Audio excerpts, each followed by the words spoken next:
Então, aí a gente comeu esse pão com manteiga, fomos dormir, né? Apaguei a vela. Tinha fósforo, ainda bem, né? Tinha fósforo em casa, isqueiro. E eu falei pra ela, vamos dormir, né? Aí no dia seguinte, eu vi um movimento na rua, porque tinha uma fábrica de pão do lado da minha casa, que se chama Pasco. E tinha uma fila enorme de pessoas, eu olhei assim e vi que era a fila pra padaria. Que tinha, na fábrica tinha uma padaria na frente, que eles abriam, né, a porta. Aí nós pegamos aquela fila quilométrica. Acho que ficamos, sei lá, quase 2 horas na fila, esperando para comprar 2 pães. Ainda cheguei na hora de comprar, né? Aí ela falou, é 2 por família. Quem tem mais pessoas na família aqui, levanta a mão. Aí outras pessoas levantavam a mão. Ela falou, então toma uma senha para você voltar daqui 4 horas para pegar mais 2 pães. Agora, se a pessoa é sozinha, você tem 2 pessoas, é só isso aqui mesmo. Certo? Porque a gente tinha dinheiro na carteira, mas não tinha o que comprar para comer.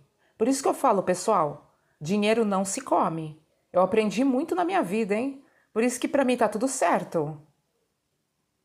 Por isso que eu me tornei uma pessoa super positiva pelo que eu passei.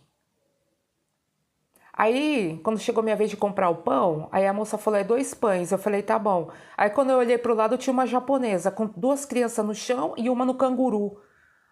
E o marido, né, que tava, acho que em casa, sei lá. Ela falou, eu, meu marido e essas 3 crianças.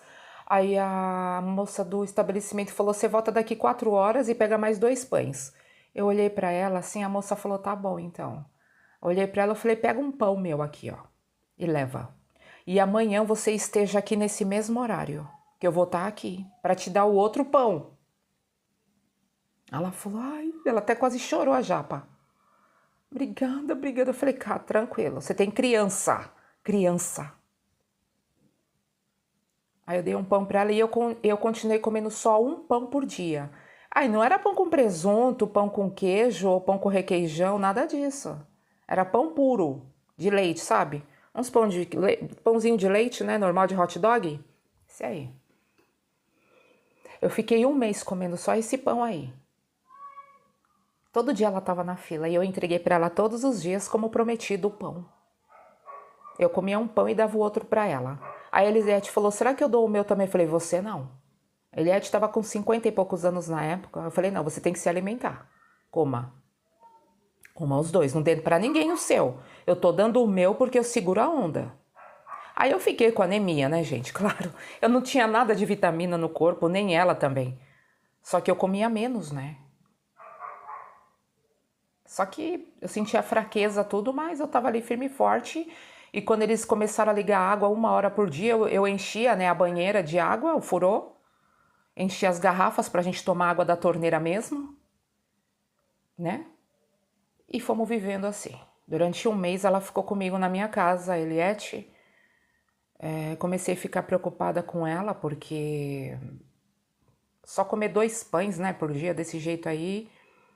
E eu falava, vamos segurar firme. A gente orava, a gente conversava, se distraía, né? Porque a firma, como trincou de ponta a ponta, fechou, parou, a cidade parou tudo, parou tudo. Aí depois que a gente ficou sabendo que o epicentro tinha sido em Sendai, né, em Fukushima. Aí ela tem um megafone gigantesco em cada província, né, em cada cidade, tinha um ali perto de onde a gente morava, e ela falou assim, atenção, e veio naquele eco, sabe, de terremoto, parece coisa de guerra, gente. Ai, parecia, quando eu lembro, eu escuto assim na minha cabeça a voz ela falando, sabe, em japonês, né, atenção. O terremoto foi na cidade de Fukushima, na província de Sendai. E isso, aí eu falei para Eliette, não se preocupa com seu marido, porque o epicentro foi do lado oposto. Que nós estávamos em Tóquio, ela morava em Yokohama, e o epicentro tinha sido para cá.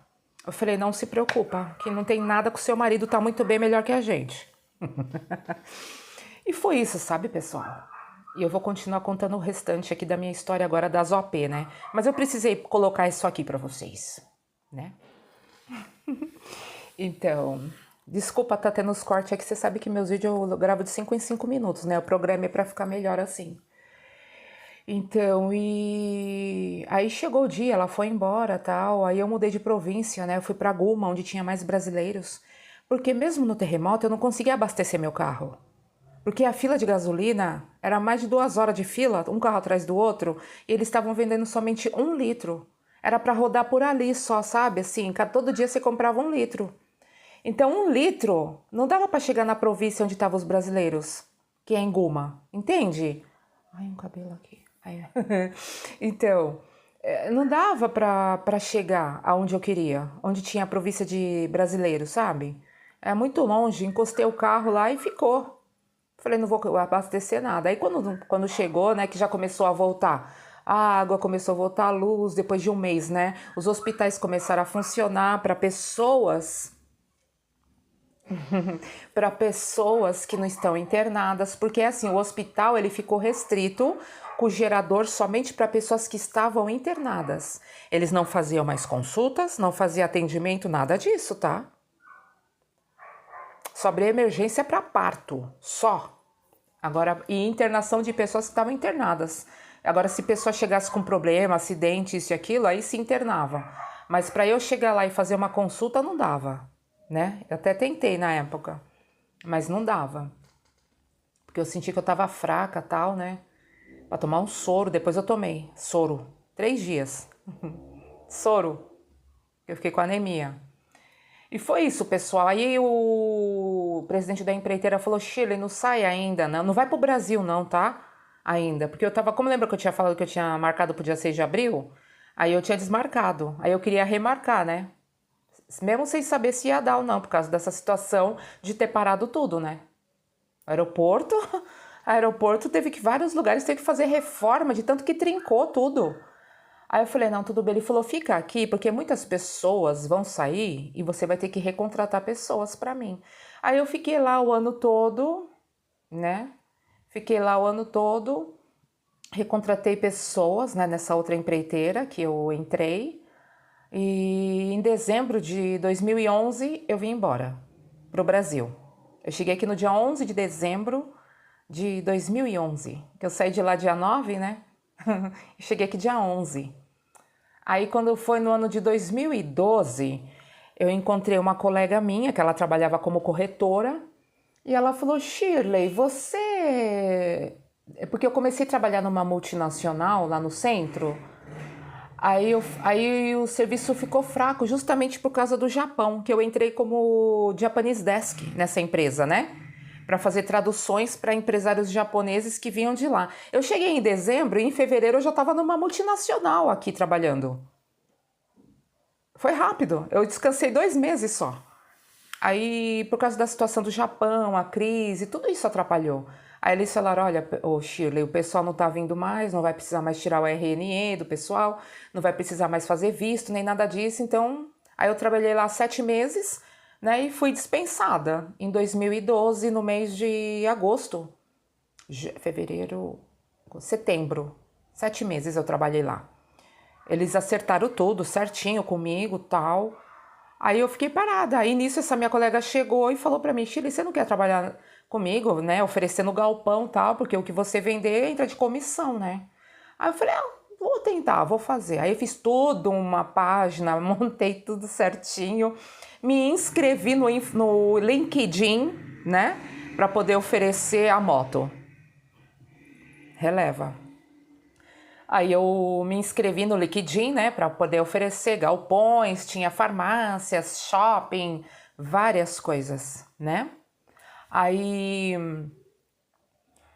eu encontrei uma pessoa no LinkedIn, né, que tava lá o perfil dele, desses negócios que eu vendia, ele comprava. Aí eu entrei em contato com ele, né?